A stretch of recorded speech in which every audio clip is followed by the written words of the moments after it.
အားလုံးပဲမင်္ဂလာပါဒီနေ့ကျွန်တော်ပြောပြပေးမယ့်အကြောင်းအရာကကမ်ပါကိုအသုံးပြုပြီးတော့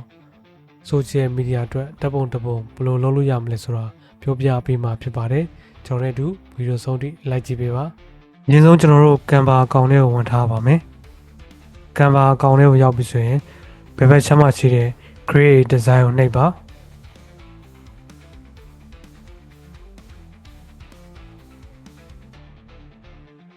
ဒီ search bar မှာ social media လို့ရိုက်လိုက်ပါမယ်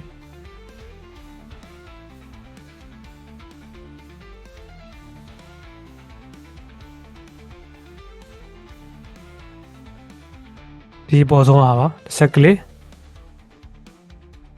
ဒီမှာဆိုရင် frame လေးရောက်လာပါပြီအရင်ဆုံးကျွန်တော် background ပြောင်းပါမယ်အဲ့အတွက်ကြောင့် elements ကိုတစ်ချက်နေ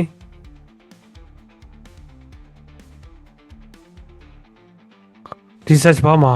dark blue background လို့ရိုက်ပါမယ်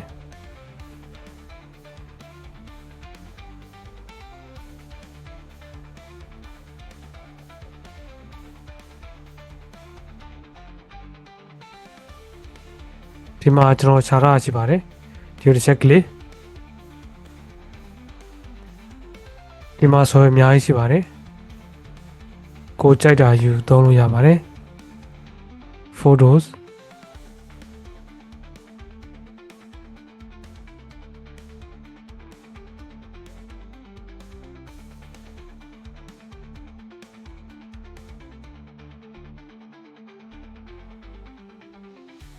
ကျွန်တော်ဒီဟာလေးကိုယူလိုက်ပါမယ်တစ်ဆက်ကလေးဒီမှာရောက်လာပါပြီဒီကောင်ကို site ပြည့်ဆက်ပါမယ်ဒီ outdoor နဲ့ဆွဲချโอเคဒါဆိုရပါပြီ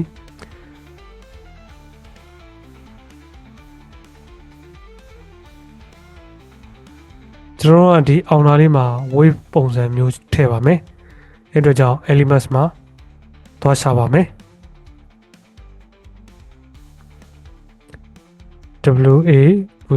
wave enter graphic ယူပြရပါမယ်ဒီပေါ်ဆုံးတစ်ခုယူပါမယ်တစ်ချက်ကလေး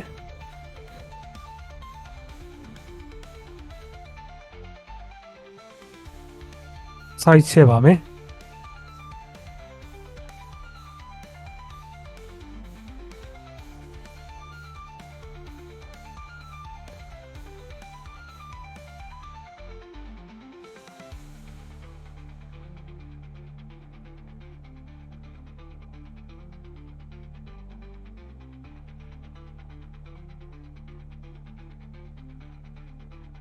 ပြီးတော့ဒီ wave ကိုဟိုဘက်ဒီဘက်လှည့်ပါမယ်အဲ့တော့ကြောင့်တစ်ချက်ကလေး clip ပြင်ပေါ်က flip ဆိုတာနှိပ်ပါပြီးရင် flip horizontal ဒါဆိုရင်ဟိုဘက်ဒီဘက်လှည့်သွားပါပြီဒီဘက်ကိုနည်းနည်းတိုးပါမယ်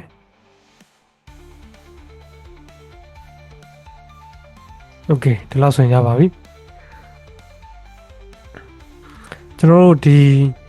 wave ကို duplicate ထပ်လုပ်ပါမယ် duplicate ဒီအပေါ်အကောင်ပဲအရောင်ပြောင်းပါမယ် color ဖြူအောင်လေးပြောင်းပါမယ်ဒီတိုင်းလေးပဲထားပါမယ်ဒီအဖြူအောင်နည်းနည်းလေးအောက်ချပါမယ်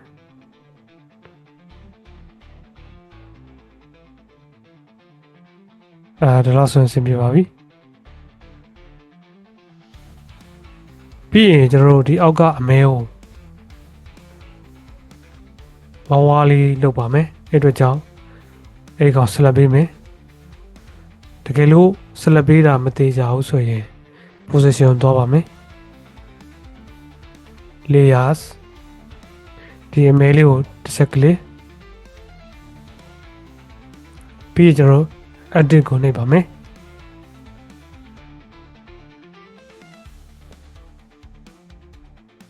ဒီမှာ blur ဆိုတာရှိပါတယ်ဒီကောင်တစ်ချက်ကလေး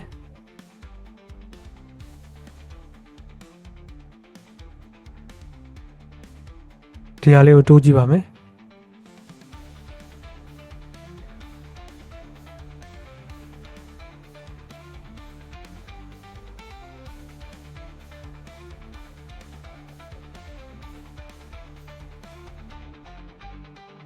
โอเคဒီလောက်လေးထားလိုက်ပါမယ်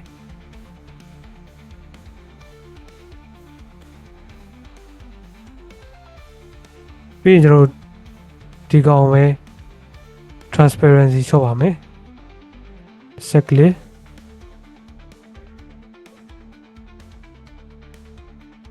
မြင်ရလာလားမသိ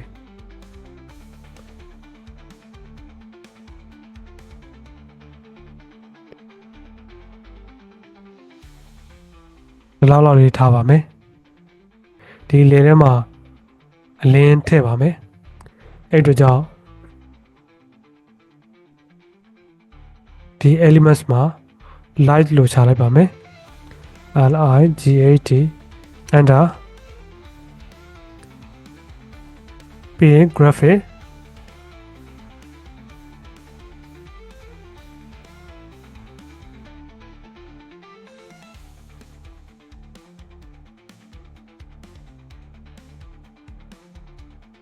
ဒီကောင်လေးကိုယူလိုက်ပါမယ်ဒီကောင်လေးကို site ပြည့်စေ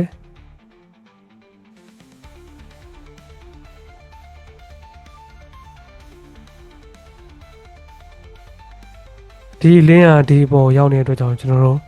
အောက်ကိုပို့ပါမယ်ပို့အတွက် position တစ်ချက်နေပါ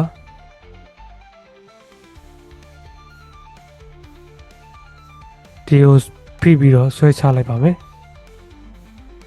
ဒီနားလေးကိုထည့်ပါမယ်ပြီးရင်ဒီလင်းကို transparency ချော့ပါမယ်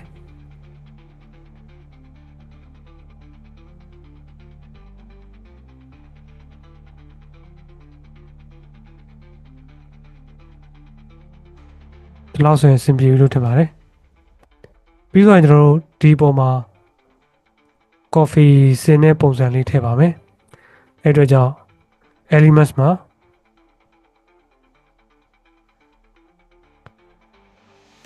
split coffee cup လို့ရိုက်လိုက်ပါမယ်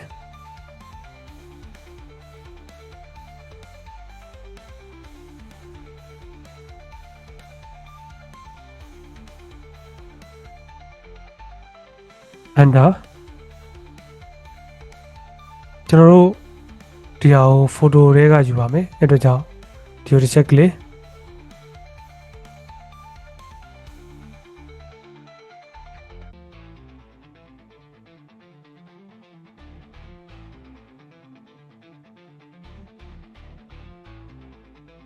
ကျွန်တော်ဒီပုံလေးယူလိုက်ပါမယ်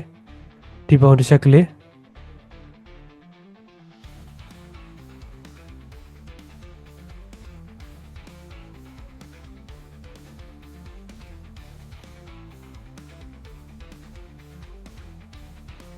ပြီးတော့ကျွန်တော်တို့ဒီပုံ site ချိန်ပါမယ်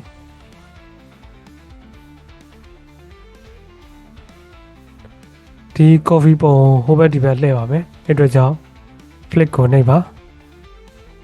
flick horizontal